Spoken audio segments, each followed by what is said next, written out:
So once again, ladies, hello and welcome. You are officially inside of the Suspense Circle for our Content to Cashflow Intensive.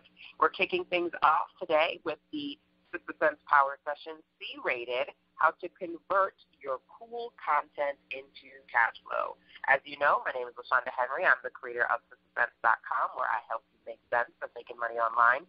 I've been online for 16 years now as a web designer and service professional, an information entrepreneur of sorts. I have all these different entrepreneurs coming to me asking me questions about, starting a website, working from home, monetizing their message, creating digital content.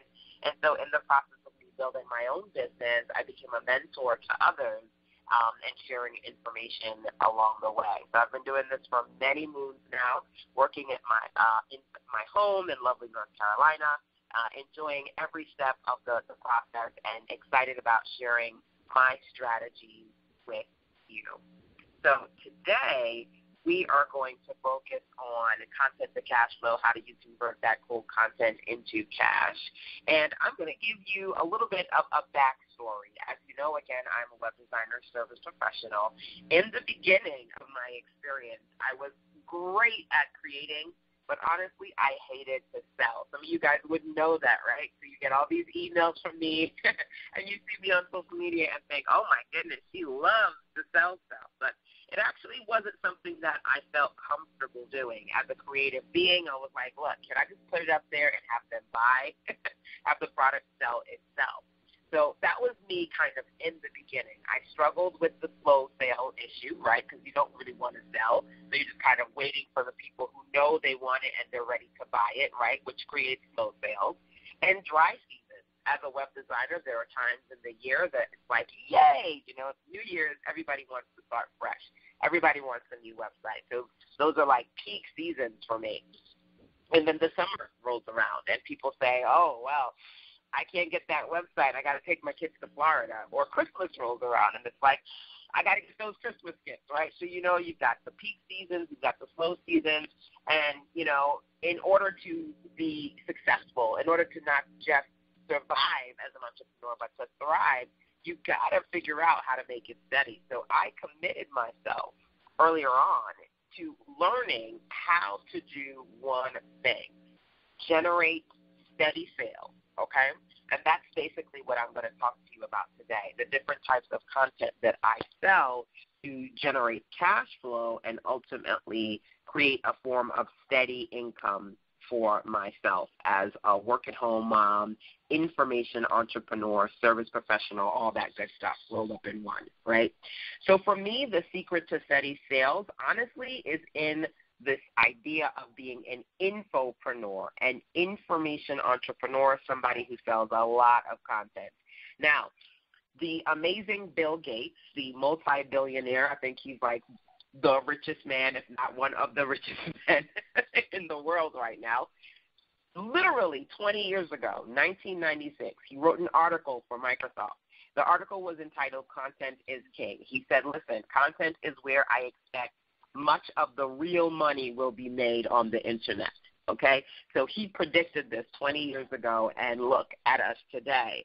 I don't think the average person would have imagined themselves to be like the traditional geeky computer, attached to the tablet mobile device person.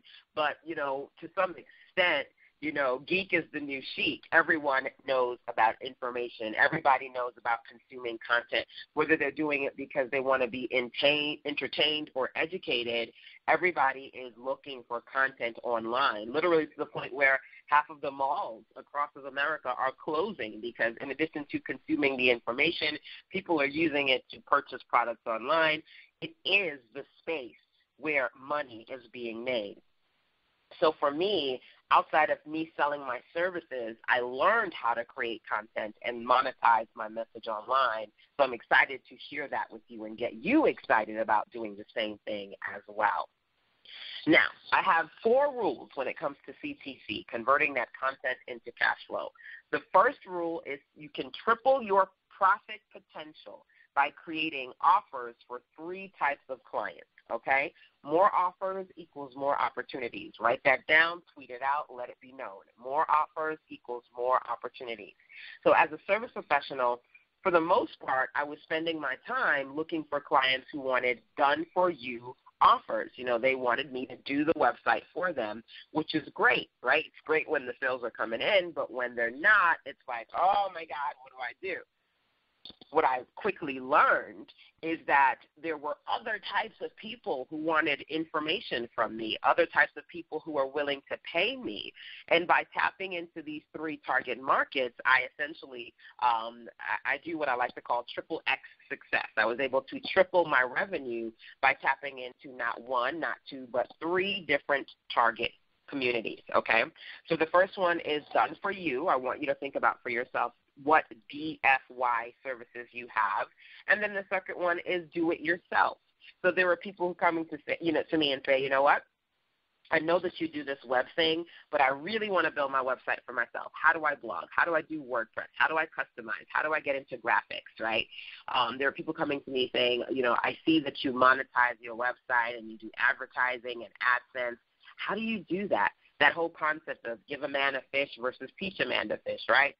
DIY became my next revenue stream. So I started to create ebooks. I started to do podcasts. I started to create communities and teach people.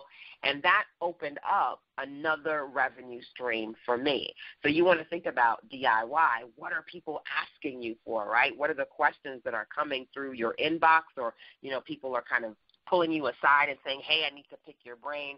What DIY products can you create for your client base, okay? Now, I don't know if anybody has ever talked about this with you, but I coined the term BLY because outside of people asking me DIY questions, I saw a new community emerge.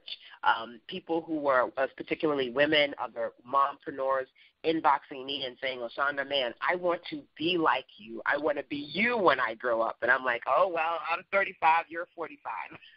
So I don't know. That's going to be interesting. But a lot of people started asking me, what you do, how can you teach me what you do? Because I really want to be like you. I want to take my business off the real world platform. I want to stop, standing on my feet. I want to sit down in a chair. I want to get on the phone and do what you do, right, for my particular industry. And it varies. I have clients who are doctors, lawyers, fashionistas, beauty product makers, clients who do hair. You name it, they do it. Clients who self-publish books or do traditional printing, who do coaching and mentoring. At the end of the day, they all want the same thing, right? They all want to be able to create a sustainable business for themselves, and many of them wanted to emulate my process. So creating Be Like You support services allowed me to tap into, again, another target community. So I want you to be able to think about for yourself what you're currently selling right now. What boxes do they fall into, right? Do you have DIY, DFY, and BLY? If you're reaching all three of these, it's an opportunity for you to, again, triple X your success by tapping into three types of target audiences versus just one. And that's a big one. That really changed the game for me because, again, I started off focused predominantly on selling my web services, and over time I tapped into other revenue streams, all under my one expertise, which is important to mention as well, because a lot of times I feel that people, when they're looking to make more money, sometimes they'll say, okay, well, this business model isn't necessarily working well enough for me, so now I need to do 3, 4, 5 other businesses that in many instances are very different from each other. It's kind of like, having that full-time job and 3 or 4 part-time jobs, right? For me, I learned how to take my core, which is that as a web designer, and to branch it out. So I don't feel like I'm doing like 15 random things. Everything that I do is just an extension of who I am as a technology expert, as a web designer, and somebody who really just enjoys creating content and sharing information online. Okay, so again, rule number 1, create offers for 3 types of client bases. More offers equals more opportunities. Rule number 2, okay? Rule number 2 is to focus on creating in-demand content, things that people know they want and or need, okay? Now, this is important. I cannot